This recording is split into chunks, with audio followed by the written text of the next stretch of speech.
How's it going, everybody? So about a year ago, I uploaded a video talking about who I thought was going to be the main threat of the DCU. I went over 5 characters and gave my opinion on why each one of them could be the main villain. That was a while ago at this point, and we've got more information since then. So for this video, I wanted to make a top 10 list of threats for the DCU from least likely to most likely. I'll be going over 10 threats to the Justice League that could be the overall threat at the end of the DCU's 10-year plan. For the first chapter, I do believe that Darwyn Cooke's New Frontier will be largely pulled from, and that the Center will be the main villain. It's a Watchmen-esque origin for the Justice League, and in my opinion is the best Justice League origin ever written, and it has been rumored for a while to be the first Justice League movie in James Gunn's DCU. So for this video, I'll be going over 10 candidates for who I think will be the final threat of James Gunn's DCU. Without further ado, let's jump into the list with my number 10 most likely main villain of the DCU. So starting off this list, we have the Batman of the Dark Multiverse, coming from the storyline Dark Knight's Metal. So Dark Knight's Metal is a 2018 storyline written by Scott Snyder, and it introduces the Dark Multiverse, an at the time brand new concept for DC. It's kind of a difficult thing to explain, so I'm just going to read the blurb from the DC fandom website. The Dark Multiverse, also known as the Nth World, is a shadow under the primary multiverse, one formed of every fear and bad decision that was ever made or dreamed of. Worlds in the Dark Multiverse are fragile and constantly deteriorating, inevitably doomed to destruction by their own malformed construction. So essentially, anything that could go wrong or is thought to potentially go wrong does end up going wrong in this universe. There is a comic line called Tales from the Dark Multiverse that showcases classic DC stories but goes over their Dark Multiverse counterparts where things go terribly wrong rather than the heroes winning. The main Dark Knight from this multiverse that everybody immediately thinks of is the Batman Who Laughs. At this point in DC publication, the Batman Who Laughs has become insanely overused, but back when he debuted, everybody thought he was awesome, and rightfully so. He comes from a world where he was once Batman, but was infected by Joker's fear toxin. He then killed Superman and the rest of the Justice League in his universe before turning his sights on other universes. This Batman is very powerful. He's every bit as smart as Bruce Wayne, and every bit as chaotic and nuts as the Joker. He eventually assembles a team resembling the Justice League, but they're all evil versions of Batman. So for example, you got the Dawnbreaker, who's the evil Green Lantern, the Red Death, who is the evil Flash, and more. I think it's possible these guys could be the main villains, because not only are they pretty powerful, but they're also extremely popular. The reason I have them way down at number 10 is because I feel like they're way too out there for casual audiences to understand. I love Scott Snyder. I think he's a great comic book writer, like probably one of the best of his generation, but I feel like a lot of the time he gets really wrapped up in the science fiction and crazy elements of his stories. And I think that can work for comic books, but I think it's a lot harder to adapt to the big screen. And this is one of those stories where he just really goes nuts with the science fiction stuff, and I think it's a great read. I just think it would be hard to put it on the big screen. I think the concept of the Dark Multiverse, Nth Metal, and a bunch of evil amalgamations of Batman and Justice League members would be really confusing for general audiences. I also just think these metal stories are much better suited for their own standalone animated movies rather than live action. I think the stories work really well as comic books, but might not translate as well to the big screen. So overall, I don't really expect the Dark Knights to show up in the DCU at any point, and if they do, it would probably be much further down the line, which is why they're number 10 on this list. Moving on to number 9 on this list, let's talk about Darkseid. So Darkseid is the ruler of the hellscape planet Apokolips. He is hell-bent on universal domination and the destruction of Apokolips's rival planet, New Genesis. Many people consider Darkseid to be the Thanos-level threat of the DC universe, and I consider him to be up there as well. There are a few villains that feel like greater threats to the Justice League than Darkseid. We do know that Darkseid will be in the upcoming DCU Mr. Miracle show, showing up alongside the other new gods. He plays a huge factor in Mr. Miracle's life, so it's not surprising that he will be featured. However, the reason I have him so low on this list is because James Gunn came out and said outright that Darkseid will not be the threat to his DCU. Now, I know it's strange that I even included him on this list given that he's confirmed as not being the large threat, but the reason I had him at number 9 is because we already know he's in the DCU for one, but also plans can always change, and maybe we go through some mediocre Justice League movies before James Gunn decides to make a Darkseid movie. I hope that's not the case, and I hope everything goes to plan, but we did see Marvel completely flip from Kang to Doom as their multiverse saga big bad in the span of like 4 years. So although it's likely Darkseid will just be a side villain in his corner of the universe for a while, I do think there's a minuscule chance he shows up as the big bad at the end of the DCU. Next up at number 8, we have another evil superhero group, and that is the Crime Syndicate of Earth 3. So the Crime Syndicate comes from an alternate universe. They're a group of supervillains that all mirror the main Earth Justice League. So for example, the Earth 3 version of Superman is Ultraman, the Earth 3 version of Batman is Owlman, Superwoman for Wonder Wonder Woman, you get the idea. The Crime Syndicate are very powerful, as they have all the powers the League has, but they use them for malintentions. One of my favorite DC animated movies ever focuses on the Crime Syndicate as main villains, with Justice League Crisis on Two Earths. I don't want to spoil it. It should be on HBO, but it is a very good movie and shows why the Crime Syndicate is so compelling. I definitely recommend you go watch that if you've never seen it. There's also a storyline from the New 52 Justice League run where the Crime Syndicate comes to Earth Prime to seek refuge after their Earth's destruction, and they begin wreaking havoc on Earth's heroes and villains. I think Earth 3 and the Crime Syndicate are so interesting because everyone that is considered a hero on Earth Prime is actually a villain on this Earth. The same goes for the villains being heroes. The Joker and Lex Luthor are the world's greatest heroes on Earth 3. We also did see an Earth 3-esque team in the Justice League animated series, that being the Justice Lords. They were a team that mirrored the Justice League, but they went too authoritarian in the way they dealt with issues. As a result, the people of their Earth feared them. They were a major catalyst for the Project Cadmus arc in Justice League Unlimited, so maybe we could see something similar to that play out in the DCU. My thing is, I just don't see the Crime Syndicate as the major threat. I think they could be good villains for a Justice League movie, but I think building up to them as the ultimate threat wouldn't be the best choice. I think there are definitely better options, which is why I have the Crime Syndicate way down at number 8. Next up, coming in at number 7 on this list, we have the confirmed antagonist to Superman and Lex Luthor in Man of Tomorrow, and that is Brainiac. We got the announcement pretty recently that Lars Eidinger would be portraying Brainiac in Man of Tomorrow, and seemingly he'll be so powerful that the two mortal enemies Lex and Superman will have to team up to stop him. I assume Kara will be involved as well, but we'll have to wait and see the Supergirl film to find out. So Brainiac is one of Superman's most formidable foes. He is a Coluan cyborg from space and is obsessed with gaining as much knowledge as he possibly can. He'll go to planets, take a city and miniaturize it into a bottle to keep aboard his ship, and then destroy the planet so that he is the only one with the last remaining piece of said civilization. My guess as to the plot for Man of Tomorrow is that Brainiac will have taken the Kryptonian city of Kandor as a bottle city aboard his ship. However, he then finds out there are still 2 Kryptonians that reside on Earth, and as a result he heads to Earth targeting them. This would be a huge problem for Earth's heroes in the DCU. Brainiac is very intelligent and very powerful with the tech he uses. He also likely knows a lot about Kryptonians and their weaknesses, being that he might be in possession of the city of Kandor. I also think it's possible that he was entirely responsible for the destruction of Krypton in this universe, which would be a cool change to the history of Krypton. We've never seen that before in a movie. Krypton is always destroyed from a natural disaster, but it would be cool to see Brainiac as the reason that Krypton is gone, and it would give more of a motivating factor for Superman and Supergirl to actually hate Brainiac. Now, him being the main villain of Man of Tomorrow does make it less likely that he'll be the main villain down the line. However, in the Jeff Johns storyline Superman Brainiac, it's revealed that every iteration of Brainiac that has interacted with Superman in the past was just a drone, and the real Brainiac has now come for Superman. So obviously, that's a bit of a stretch to assume they'd do that in the DCU, but it is possible. Maybe the version of Brainiac we see in Man of Tomorrow is actually just a drone, and the real, more powerful Brainiac is waiting in the wings for the right time to strike Earth. Again, I don't think they would do that. I'm just trying to justify what would make Brainiac an ultimate threat after already presumably being defeated in Man of Tomorrow. Of course, they could also just go with the Thor Avengers route where Loki was seemingly killed in the Thor movie and then returned as the main villain for the first Avengers film. Maybe we see a Brainiac drone in Man of Tomorrow before seeing a full-scale Brainiac invasion and war in a Justice League film down the line. I do love Brainiac, and I'm really excited he's getting his first big screen appearance in this movie. I think it's long overdue, and if he does become the major threat of the DCU, I would be really excited, no question about it. Next up at number 6, we have Eobard Thawne, also known as the Reverse Flash. So the Reverse Flash historically is mainly a Flash villain. He is a time traveler in the future who was a super fan of Barry Allen and wanted to recreate the accident that gave him powers. However, upon doing so, he found out that he was destined to become the Flash's greatest enemy. In the following years and decades, he would terrorize the Flash and the Flash family as their greatest nemesis. Now, when you think of universal level threats in the DC universe,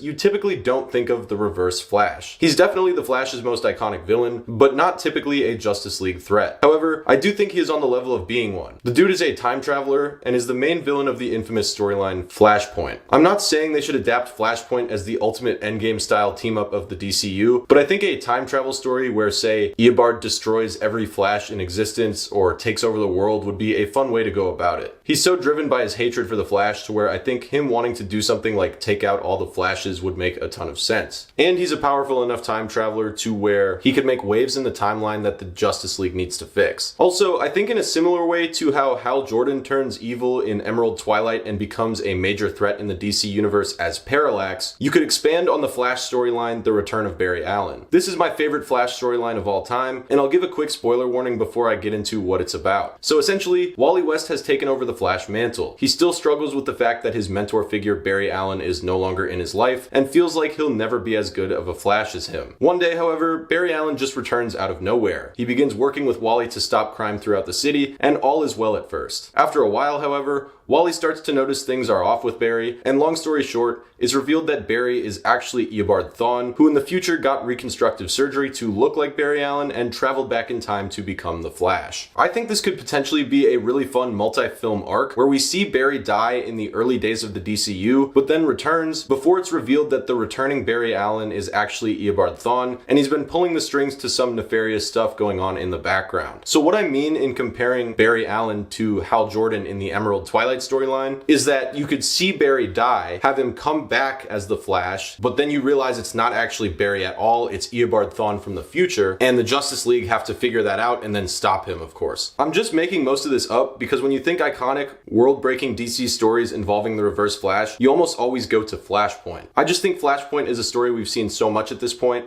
and I'd rather see something else involving the Reverse Flash. Nonetheless, the Reverse Flash is a very compelling villain, and seeing him as the main threat in the DCU would be a ton of fun. There are just a few characters that I think are more likely. Next up, at number 5, we have Vandal Savage. So Vandal Savage was born around 50,000 years ago, and one day came in contact with a meteorite that gave him great intellect as well as immortality. Vandal Savage is obsessed with power, and over the centuries undermined and overthrew many great civilizations. He was the leader of the group that overthrew Atlantis, and ruled as many different names over the years, such as Genghis Khan, Alexander the Great, and Julius Caesar. Basically, this dude was always somewhere ruling, and usually with bad intentions. A lot of the time, he is a Justice Society villain in the comics, but he is definitely a worthy adversary of the Justice League. He is extremely smart and a very good battle strategist whose thirst for power make him a huge threat. I really like Vandal Savage because oftentimes when you think of giant threats in DC, you think of extraterrestrial threats or teams, but Vandal Savage is just a human who happened to be affected by a meteor and became immortal. In that way, he never really goes away because you can never fully get rid of him as a threat. One episode from Justice League the Animated Series has him go back in time and give his younger self future technology. With knowledge of future events and advanced technology, Savage was able to take control of the German army during World War II and wound up victorious. It's a really good arc in the animated show, and I recommend you check it out if you haven't. I think a story like this would be really fun to see play out in the DCU. I'm a big fan of time travel stories like this, and I love seeing heroes fight back in a post-apocalypse-esque setting. There are plenty of other storylines to pull from, however, and I think in any way, shape, or form, I would be really happy with Vandal Savage as the main villain of the DCU. The reason I don't have him higher is because there are some bigger, more universal threats that I think would work better as the ultimate threat. I think Vandal Savage might be a good Justice League 2 villain, kind of like Ultron in the second Avengers movie, but I don't think he'd be a better final threat than the next few characters on this list. Next, I want to talk about the multiverse-breaking threat, the Anti-Monitor. So the Anti-Monitor was created because DC's continuity was getting extremely confusing and out of control, and they wanted to ditch the multiverse concepts entirely by combining all Earths into one Earth to get one continuity. So enter the Anti-Monitor. He comes from the antimatter universe, basically an alternate universe to the main DC universe where everything is inherently evil. He set his sights on the positive matter universe with the goal of destroying it, which is what the heroes are trying to prevent in the storyline Crisis on Infinite Earths. In this story, heroes from all over the multiverse are gathered to try and prevent the Anti-Monitor from taking over and wiping out the multiverse. So, because he's a multiverse-breaking threat, and because of how iconic this story is, yeah, I could see the Anti-Monitor being a realistic large villain for the DCU. The only thing is, and I've said this before, I don't find him all that interesting. I think he's a large threat, and definitely worthy of being the big bad, but I feel like you could have put any villain in there to go around wiping out the multiverse. The Crisis storyline itself is pretty cool, and the idea of different versions of DC superheroes teaming up, such as Affleck's Batman or Grant Gustin's Flash returning to fight with the DCU heroes is cool, but even as a longtime comic book fan, I'm kind of getting tired of the multiverse stuff. I think think because of the failures with the multiverse recently and the complaining from general audiences about how confusing it gets, DC should stay away from it for now. However, if the universe is successful and they want to bring in the Anti-Monitor for a crisis event much later down the line, I wouldn't be opposed. The Anti-Monitor also appeared in the storyline Justice League Darkseid War, where him and his army battle Darkseid and his army. It's a really cool scene and a great moment in the New 52's history. I think if they wanted to do something where the Anti-Monitor and Darkseid went to war, rather than focusing on the whole multiverse aspect, that would be much more intriguing to me. I'm gonna ruffle some feathers here, but I feel like Crisis on Infinite Earths can be a bit dated in some parts, and I'd love to see something at the end of the DCU that isn't tied in with the multiverse. At least not fully. But yeah, the reason I have the Anti-Monitor here is because he's a very iconic Justice League villain, and we've only ever seen him adapted once with the Arrowverse. I also think these next three options would be much more intriguing to see, and I also think they're more likely as well. Next up at number 3, and for me, probably the most interesting prospect for main villain on this list, we have Hal Jordan as Parallax. So for those that don't know, there's an arc from the Green Lantern comics in the early 90s called Emerald Twilight, where Hal Jordan loses his mind and turns evil. In the storyline, Mongol and the cyborg Superman annihilate Coast City, Hal Jordan's hometown. Hal attempts to bring the city back using constructs from his lantern ring, but is told by the Guardians it's not allowed, and that he must return to Oa for punishment. This causes Hal to lash out, feeling as if the Guardians don't care he's lost his entire world, and he sets off to Oa in a rampage, taking out every Green Lantern in his path. Hal ends up eliminating the entire Green Lantern Corps, turning evil and becoming the vessel possessed by the cosmic entity known as Parallax. This storyline is quite controversial among Green Lantern fans. You will find people that hate this story, and you'll find people that absolutely love it. I fall into the camp of thinking it's pretty good and compelling, and it also creates an awesome character arc for Hal's successor, Kyle Rayner. There has been a lot of speculation that Kyle Chandler's Hal Jordan will become Parallax in this year's upcoming Lanterns show. Hal is going to be a Lantern legend in the show and will be mentoring John as they uncover a terrifying mystery that will tie into the overall threat of the DCU. Because Hal is already going to be around the age of 60, I do think he'll either meet his demise in this show or become Parallax. Maybe Hal and John discover the entity of Parallax, and as a result Hal is possessed by it, turning him evil and making him a very dangerous threat within the DCU. This to me would be a very fun and fresh direction for the DCU. If the options are he dies in the show or he becomes Parallax in the show, I would definitely take the latter. In a lot of ways, Hal to me is like the Anakin Skywalker of the DC universe. I guess there is the possibility that Hal could just retire altogether, but knowing this is a very mature, rated detective show and the pair will be uncovering a terrifying mystery, there's just something about it that feels off to me. So I'm thinking that Hal could become Parallax at the end of the show, maybe go off to space for a while, and then return to be a major villain in a Justice League movie similar to how he was the main villain in Zero Hour. But that's all I have for Hal Jordan. I think it would be a very bold direction for James Gunn and the DCU to go in, and honestly, it would be a big swing I'd be a fan of. Now coming in at number 2, I have perhaps the most classic ultimate foes of the Justice League, the Legion of Doom. So the Legion of Doom is a supervillain team that consists of villains of the Justice League teaming up for nefarious purposes. Sometimes it's to take out the Justice League, sometimes it's to take over the world, you know, general supervillain stuff. The Legion of Doom has consisted of many different members over the course of its existence. Usually, the team is led by Lex Luthor, but we've seen other leaders such as Gorilla Grodd and Vandal Savage as well. I think the Legion of Doom makes a ton of sense to be the main threat of the DCU, and in my opinion, they're the threat that is probably the safest pick. The concept is pretty simple. You have the villains of the solo hero projects, for example, Lex Luthor from Superman, maybe Ra's al Ghul from Brave and the Bold, Sinestro from Lanterns, and you put them all on the same team to take out the Justice League. I think the main reason I have the Legion of Doom this high up on the list is due to James Gunn's seeming love for the Silver Age of DC Comics. In the Silver Age, the Injustice League was known as a key threat to the League. Characters like Black Manta, Lex Luthor, Sinestro, Dr. Light, the Penguin, and more made up the team, and they would come up with different foils to fight the heroes. There is one story from the comics that I think would be really fun to see executed with the Legion of Doom as the main villains, and that is JLA Tower of Babel. This is one of the most iconic Justice League stories of all time, so before I get into it, I'll put up a brief spoiler warning. So in this story, the Justice League is under attack by a mysterious threat, and all of them are being deeply affected by it in different ways. Aquaman becomes afraid of water, Superman is hit with red kryptonite, the Flash suffers seizures at super speed, and more. It's later revealed that the reason for all of this is because Ra's al Ghul broke into the Batcave and stole contingency plans for each League member that included how to defeat them. So essentially, Batman made doomsday plans for each League member in case they ever went bad, Ra's broke in and stole them to use against them, and then Batman had to help right all the wrongs. In the end, Batman leaves the Justice League as he realizes how how catastrophic his mistake was. I think seeing this story adapted with the Legion of Doom as the main threat rather than the League of Assassins would be really cool. You could have each League member taken out by their greatest enemy, and it would give us a chance to see all of the League's greatest foes working together to take them down. There is an animated movie that did this already, Justice League Doom, which sees Vandal Savage as the leader in a Tower of Babel-esque story. It's not my favorite, but I think the idea of the Injustice League forming to take out the Justice League within the bounds of this story works really well. Even if it's not the Tower of Babel storyline that's adapted, I still think it would be really fun to see the Legion of Doom as the biggest threat of the DCU. As far as I'm concerned, they're the best supervillain team, and I think seeing them mirror the Justice League would be a ton of fun. And now, finally, we've reached the number one spot. Who is the best candidate to be the main villain of the DCU? I did think long and hard about this, and for number one, I wanted villains that were both threatening enough and make the most sense to do story-wise. So for this video, I have the Black Lanterns as my number one most likely villain of the DCU. So the Black Lanterns are part of DC's emotional spectrum. Each color represents a different power or emotion. For example, yellow represents fear, red represents rage, orange represents avarice. You get the idea. Well, in the Book of Oa, essentially the Green Lantern Bible, there is a prophecy that all the lanterns will have to unite to stop the Blackest Night. That being the formation of the Black Lantern Corps and their rampage across the universe. The Black Lanterns are made up of an undead army, and in the original Blackest Night storyline, there are plenty of Black Lanterns that were once superheroes. Superman, Batman, Firestorm, and more all end up being risen from the dead as Black Lanterns. They're effectively lantern zombies this way, and they do not come back similar to the way they were before death. They're full-on evil zombie-like figures now. The Black Lanterns are led by their avatar Necron and human leader Black Hand. Necron's goal is to return the universe to total blackness, and he'll stop at nothing to get his goal. These guys are super powerful. They're pretty much perfect for countering any Lantern Corps. They can only really be harmed by a combination of different Lantern Corps together, and the more death and destruction they cause, the more powerful that they get. As of now, we still have yet to get any adaptation of Blackest Night in movies or television. It's a shame because it's one of the best high-stakes stories in DC history. However, if we do get an adaptation, I think the DCU would be the best time. We know that Hal and John will be uncovering a terrifying mystery that will tie into the overall threat of the DCU, and while I think it will relate to the center, I wouldn't be surprised if they find something like the Blackest Night prophecy. There are rumors the main villain of this show, William McCon, will actually turn out to be Black Hand of the Black Lanterns. If that's the case, they almost certainly will be jumping into the Black Lanterns as the main villains. My only caveat with this is that I would like to see the emotional spectrum arc fully fleshed out before we see the Black Lanterns. I want to see Hal and John battle the Red and Yellow Lanterns, flesh out each emotion on the spectrum, and really dive into the awesome cosmic world of the Lanterns before Blackest Night. I think if all we get for setup is a multi-season Earth-based TV show, it would kind of be a waste. I'm not saying it would guaranteed be bad, but it wouldn't be fully capitalizing on the opportunity. But yeah, overall, I just have a feeling that the Black Lanterns will be the endgame level threat of the DCU. Years down the line, we could see beloved heroes that have died return as Black Lanterns, with our new and living heroes having to team up and stop them. Also, I would just love to see Blue Lantern Superman in live action. I think it would be so cool. But yeah, guys, that's all I have for today's video. Let me know what you think and comment below. Who do you think will be the ultimate threat of the DCU? Be sure to like, subscribe, and hype the video as it helps in more ways than you know. Thank you guys so much for watching, and I will see you in the next one.